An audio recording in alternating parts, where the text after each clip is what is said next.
Allahümme salli ve sellim ve barik ala seyyidina Muhammedin ve ala alihi adede in'amillahi ve iftali.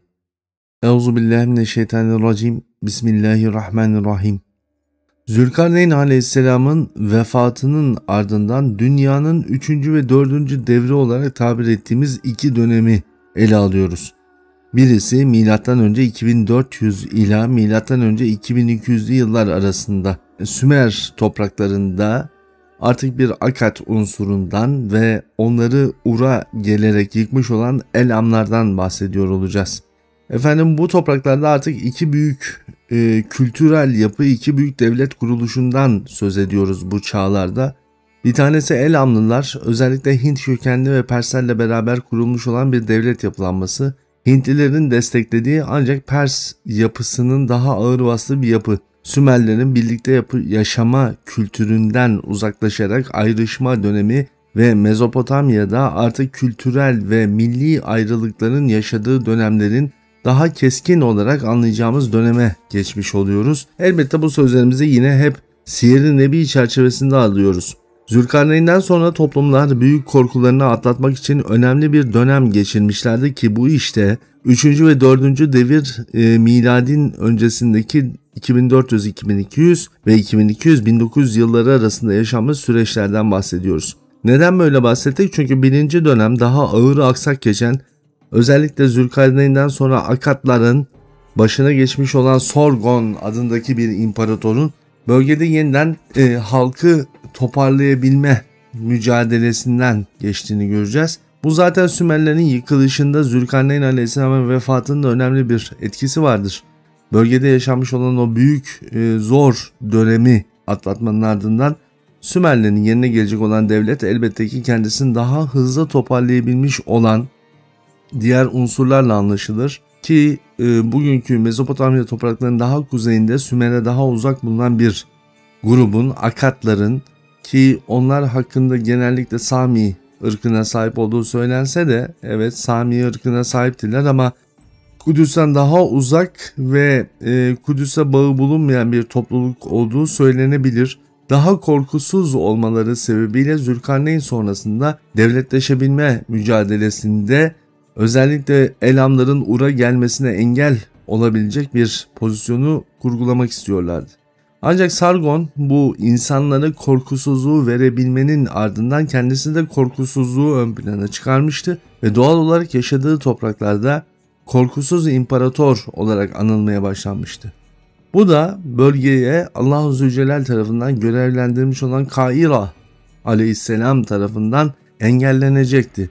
Sargon'un karşısına çıkmış olan Kaira aleyhisselam Mekke'nin uzak kuzey bölgesinde Cidde'nin kuzeybatısında bir çadırda yaşayan bir zattı. Akkadlılara yakın bir bölgede ama biraz daha Arap kavminin özelliklerini taşıyan bir yapıya sahipti. Kendisi Sargon'un korkusuzca hareketine karşılık onun bir gece karşısına çıkarak onu Hakk'a davet etmişti. Sargon, hiç kimseden korkmayan ben, herkese de korkusuzluğu öğreten ben, bütün bu insanları yöneten ben diyerek kendi benliğini ön plana çıkarınca Kaira karşısına bir örümcek koymuştu. Örümcek Sargon'a her yaklaştığında bir adım daha küçülüyor, buna rağmen Sargon'un üzerindeki korku bir kat daha fazla artıyordu.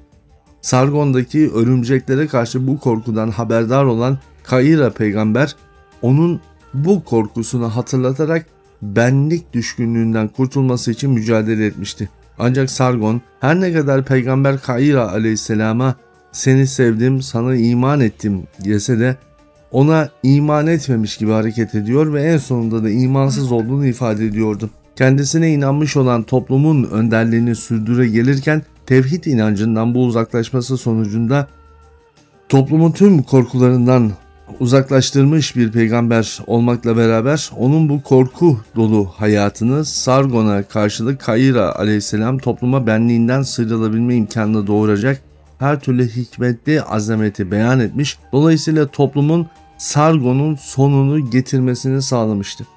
Aynı dönemde Mısır bölgesine geçmemiş ve onların da gelmediği bir dönemi yaşıyoruz. Mısır'ın kendisini toparlama sürecini yaşıyoruz ki Mısır bölgesinde Mısır firavunları Hz. Musa aleyhisselamı izlerinde taşıyan Kayra aleyhisselam Mısır bölgesine geçmeyi niyetlenmişti. Sargon devrildikten sonra Mısır'ı geçerek orada da putperestliğin yeniden yeşermesini önleyebilecek, Zülkarneyn aleyhisselam sonrasında toplumların bozulumunu etkileyecek, engelleyecek bir takım şeyler yapmak istemişti. Ancak Hz. Musa aleyhisselam bir gece rüyasında kendisine görülerek onun Mısır'a geçmesine engel olmuştu.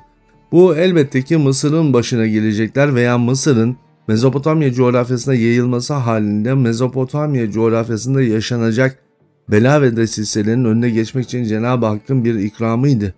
Vefatının ardından ikinci büyük oğul dönemini devam ettirildi.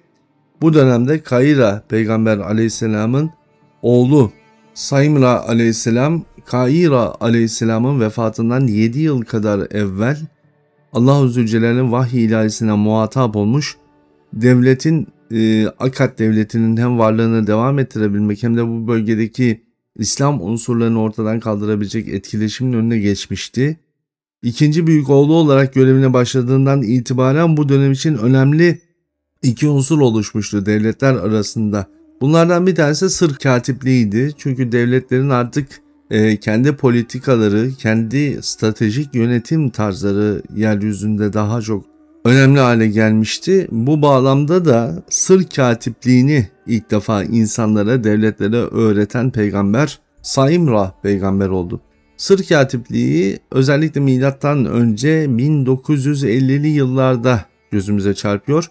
Aynı dönem hieroglif yazısı olarak da karşımıza çıkan yeni bir anlayışı da getiriyor ki bu yeni dil biçimi daha ziyadesiyle toplumların kendilerine ait olan sırlarını saklamak için çeşitlendirdikleri bir yazı biçimi olarak önümüze gelmektedir. Her ne kadar bugün çözümlenmiş ve çözümlenmiş şekliyle karşımızda duruyor olsa da halihazırda o bölgede bulunmuş pek çok yazıtın okunamamış özelliği, okunamaz özelliğine de dikkat çekmek gerekiyor. Bu dönem ulaklık döneminin de başladığı, tabiri caizse devletlerin birbirlerine haber gönderebilmek adına bir kurumun oluşturma gerekliliğini ortaya koydukları bir dönemdir. Aynı dönem Ege'de Avrupa'ya ilham olacak işlerin yapıldığı bir dönemdir. Ve Saymra peygamber özellikle Mezopotamya'da Akkadlıları her ne kadar ortadan kaldıramamış olsa da Elamlara karşılık bir barış köprüsü ya da bir engelleyici sütun olarak oraya konuşlandırmıştır. Ardından da Ege bölgesine geçmiş ve Ege'de insanları Hakk'a davet etmeye başlamıştır.